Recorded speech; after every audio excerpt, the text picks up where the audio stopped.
اللہ کا کرم ہے کہ اللہ نے اس کائنات کو نکاح سے جوڑا ہے، اور رب العزت کا کرم اس وقت تک رہے گا جب تک یہ کائنات نکاح سے جڑی رہے گی۔ یہ کائنات شروع ہوئی ہے حضرت آدم اور اماں حوا علیہ السلام کے نکاح سے، اور یہ کائنات ختم ہوگی اس وقت جب حضور علیہ السلام نے فرمایا اس دھرتی پہ کوئی مسلمان نہیں رہے گا، حتیٰ یقال فی الارض اللہ اللہ۔ پتہ چلا جب مسلمان نہیں ہوں گے تو نکاح نہیں ہوگا، اور جب نکاح نہیں ہوگا تو کائنات ختم ہو جائے گی۔ یعنی کائنات کا وجود جو ہے وہ وجود نکاح سے ہے۔ نمبر 2، نکاح اتنی مبارک تقریب ہے جو اللہ پاک نے عرش پر منعقد فرمائی ہے، اور جس شخص کا نکاح ہے وہ شیطان سے محفوظ ہے، اور جو نکاح سے دور ہے عام طور پہ وہ شیطان کا دوست ہے۔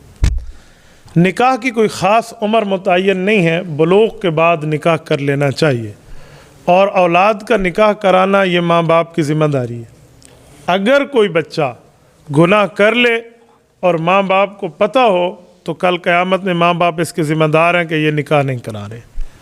ماں باپ کے 3 حق ہیں۔ نمبر 1، اچھا نام رکھنا، اچھی جگہ تعلیم دینا، اور اچھی جگہ شادی کرنا۔ ہاں کوئی عذر ہے، کوئی وجہ ہے، پھر اور بات ہے، ورنہ سب کچھ ہونے کے باوجود نکاح میں دیر نہ کریں۔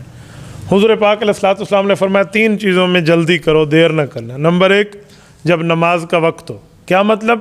اول وقت میں پڑھ لو؟ جی نہیں، مراد ہے نماز قضا ہونے سے پہلے پہلے۔ نمبر 2، جس وقت جنازہ تیار ہو جائے، پھر لیٹ نہ کرو۔ نمبر 3، جس وقت بے نکاحی عورت کے جوڑ کا خامد مل جائے، لیٹ نہ کرو۔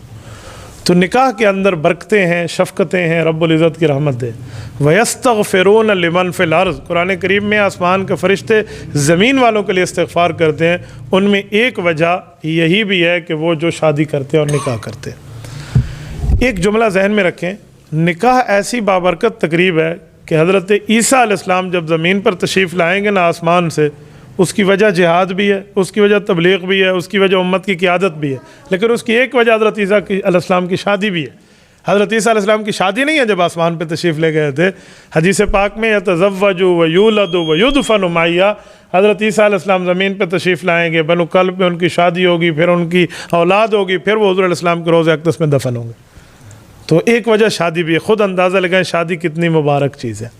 شادی اسلام میں 6 چیزوں کا نام ہے، 7ویں چیز شادی میں نہیں ہے۔ اس میں 2 فرض ہیں، 1 واجب ہے، 3 سنت ہیں۔ جو 2 فرض ہیں وہ ایجاب اور قبول، اور 2 مسلمان گواہ۔ ایجاب قبول کہتے ہیں آفر اور ایکسیپٹ کو، بچی دیجیے جی ہم نے لی ہے، یہ آفر ایکسیپٹ ایجاب قبول ہے، اس کے بغیر نکاح نہیں ہوتا، یہ پہلا فرض ہے۔ نکاح کا دوسرا فرض کم از کم 2 مسلمان گواہ ہوں، کیونکہ نکاح اور گناہ میں یہی فرق ہے کہ وہ خفیہ ہے اور یہ اعلانیہ ہے، تو اعلانیہ کی حد کم از کم 2 مسلمان گواہ، اس کے بغیر بھی نکاح نہیں ہوتا۔ جو ایک واجب ہے وہ حق مہر ہے۔ سورۃ نمبر 33 سورۃ احزاب پارہ نمبر 22، قد علمنا ما فرضنا علیہم فی ازواجہم، اللہ نے حق مہر کو واجب کیا ہے۔ حق مہر کم از کم کتنا ہے؟ حدیث پاک میں اللہ کے رسول نے اس کو متعین فرمایا۔ حضرت جابر کی روایت فرمایا لا مہر لاقل من 10 دراہم، کم از کم 10 درہم ہے۔ حضور علیہ السلام کے دور کے 10 درہم آج کے پاکستان کے حساب سے 5000 روپے بنتے ہیں، اس سے زیادہ ہونا چاہیے، اس سے کم نہ ہو۔ یہ حق مہر واجب، اور واجب اتنا ہے کہ کسی نے نکاح میں حق مہر نہ دیا ہو نا بیوی کو، اور اللہ نہ کرے بندہ فوت ہو جائے، تو سب سے پہلے قرآن کہتا ہے من بعد وصیۃ یوصی بہا او دین، پہلے حق مہر نکال کے بیوی کو دیا جائے گا، پھر وراثت میں باپ کا حصہ ہے، ماں کا حصہ ہے، اولاد کا حصہ ہے، بہن بھائی کا حصہ ہے، پہلے بیوی کا حق مہر نکالا جائے گا، اتنا واجب ہے۔ اچھا، آج کل لوگ بیویوں کو حق مہر معاف کراتے ہیں، معاف ایسے نہیں ہوتے جو لوگ کراتے ہیں معاف کر دو جی معاف کر دو، نہ اس کو پتہ آتا ہے نہ میرا کتنا حق ہے، نہ اس نے اسے دیا ہے۔ لیں، پکڑیں، اپنے ہاتھ میں رکھیں اور اس کو جا کر بتائیں سیاہ سفید کی تو مالک ہے، تیرا حق ہے، مجھے دے تیری مرضی، کالے چور کو دے تیری مرضی۔ یوں اگر وہ معاف کر دے تو معاف ہوتا ہے، واپس کر دے، ورنہ معاف نہیں ہوتا۔ یہ زبانی کلامی۔ ایک بندہ مجھے کہنے لگا اگر ہم یوں جا کر دیں تو وہ کملیہ جو ولا لے سی، تو میں نے کہا پھر نہ معاف کرائے نا، پھر ان کو دے دیں، تو اسلام دینے کی بات کرتا ہے۔ اچھا، یہ واجب ہے۔ 3 سنتیں ہیں۔ نمبر 1 سنت، رسول اللہ صلی اللہ علیہ وسلم خطبہ نکاح پڑھتے تھے کھڑے ہو کر، یہ خطبہ نکاح سنت ہے۔ خطبہ نکاح کے بغیر بھی نکاح ہو جاتا ہے، لیکن مسنون طریقہ خطبے کا ہے۔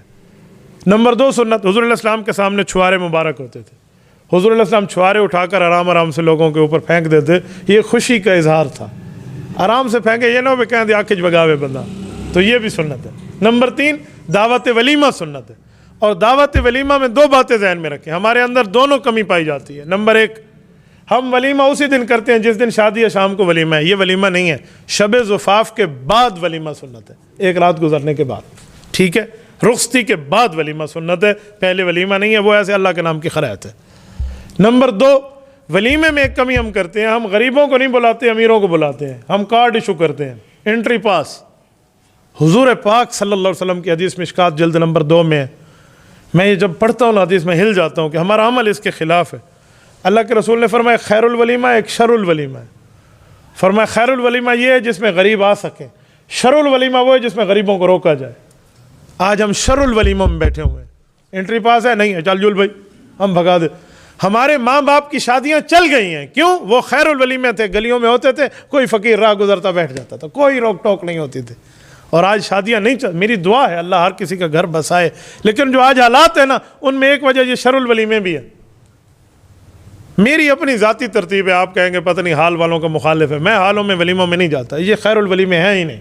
یہ انٹری پاس ہو تو ٹھیک ہے، نہیں جول میرا بھائی، یہ بات غلط ہے. تو اگر وہاں حال میں رکھنا بھی ہے نا تو انٹری شنٹری والے چھوڑ دیں، اس میں یہ پاس وغیرہ کچھ بھی نہ ہو، ہر کسی کو آنے دیں.